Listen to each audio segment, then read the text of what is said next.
down, because what Kevin Stefanski did is actually par for the course. I know a lot of fans don't want to hear it. I know a lot of fans don't know about it, but I'm going to take y'all inside this locker room. So, but I thought the guys did a really nice job of Shedeur and operating, the guys making plays. So, again, a ton to teach off. And the Los Angeles Rams call the Browns so I can be their third string quarterback. As odd as that sounds, because that's right. The Rams story right now is Matt Stafford's got a bad back. And that is really concerning. And their backup quarterback, while a fine backup quarterback. This is the NFL story that nobody saw coming. The one rocking Cleveland to its very core. A rookie's explosive debut that lit up the preseason, suddenly overshadowed by backstage politics, cold shoulders, and fan fury you can feel through the very walls of the stadium. Shedeur Sanders walked into the Browns locker room and gave fans a reason to believe again, and now, just weeks later, people are shouting for him to get out. Trade rumors are flying, coaches are drawing lines, and Shedeur himself has made the kind of move that could shake the entire league. Before we break this down and take you inside everything that's going on, do yourself a favor if you live for passionate football talk, big plays, and bigger drama. Hit that like button, smash subscribe, and ring that bell so you never miss an update. Because what's happening in Cleveland right now is the kind of stuff that turns a season upside down. From the outside, preseason football can look like just another warm-up. But if you watched Shedeur Sanders in his first preseason snaps for the Cleveland Browns, you know it didn't feel like a warm-up. It felt electric. For 3 quarters, he commanded the offense like he'd been in this league for years. He made smart decisions under pressure, moved the ball with confidence, and gave every Browns fan watching the same thought: we might have something special here.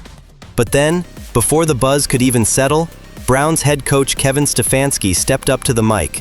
And instead of riding the wave, feeding into the excitement, celebrating the talent he'd just seen, Stefanski delivered a lukewarm, almost distant assessment.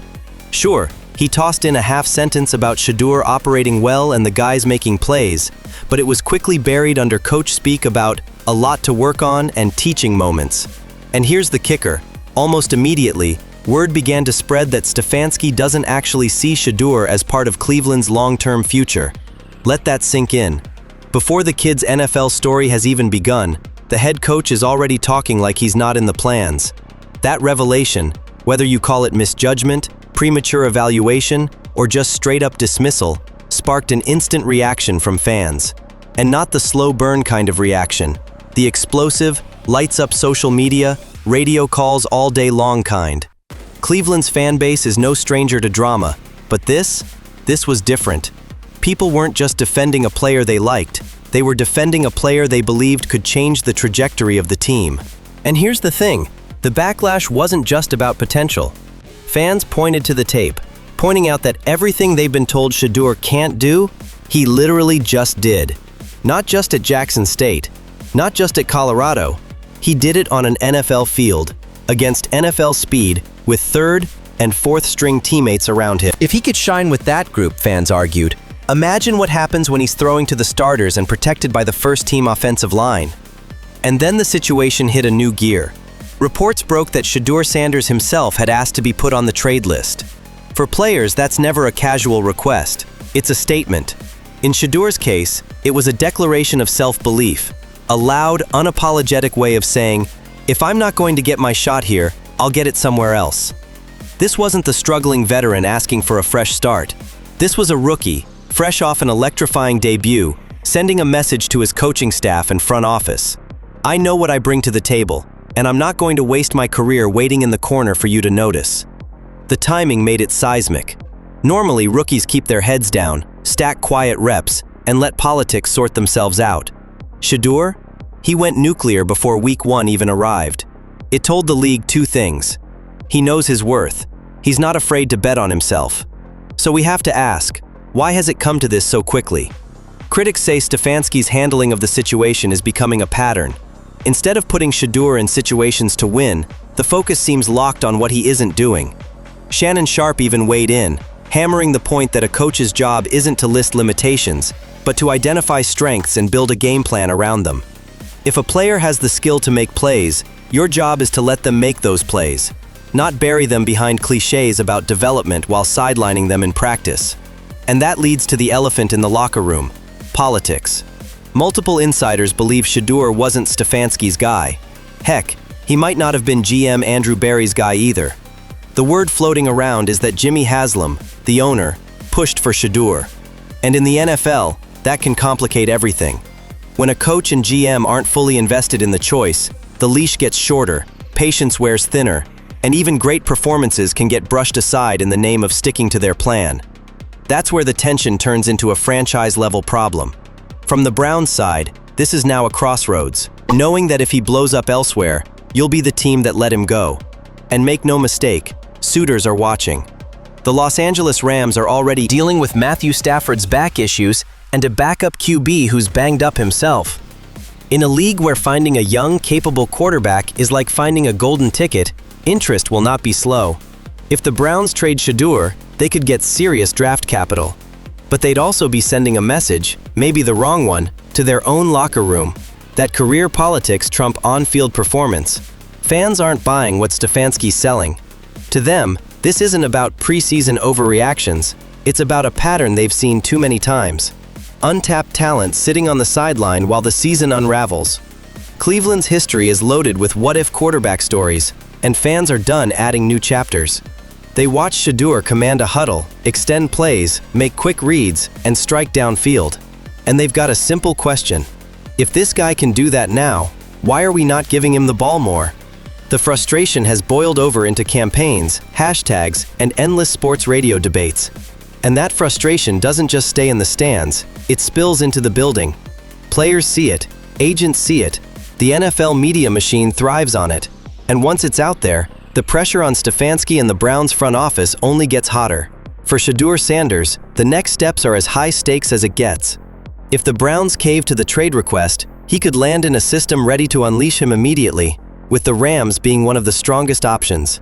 Imagine Shedeur with Sean McVay scheming for him, Cooper Kupp catching his passes, and a city hungry for its next quarterback era.